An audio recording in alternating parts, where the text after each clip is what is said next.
আসবে। তুমি বলো আমাকে, তুমি ককরোচ ভয় পাও? ককরোচ ভয় পাও না? তেলাপোকা ভয় পাও না? তাহলে তুমি রান্নাঘরে যে যাও, রান্নাঘরে কি থাকে জানো? কি থাকে?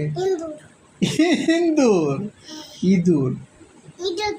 ইঁদুর থাকে, র্যাট ইঁদুর থাকে। আর ইঁদুর কোথায় থাকে? রান্নাঘরে। আম্মু তো বড়, আম্মুকে গেলে ইঁদুর ভয় পায়, ইঁদুর চলে যায়, কিন্তু ছোট মানুষকে দেখলে ইঁদুর ভয় পায় না, তখন ইঁদুর আসে আইসা আগো করে কামড় দিবে। আম্মুকে কামড় দেবে না, আম্মু তো বড় মানুষ। নিয়ে যাবে? কে? ইঁদুর। কিভাবে নিয়ে যাবে?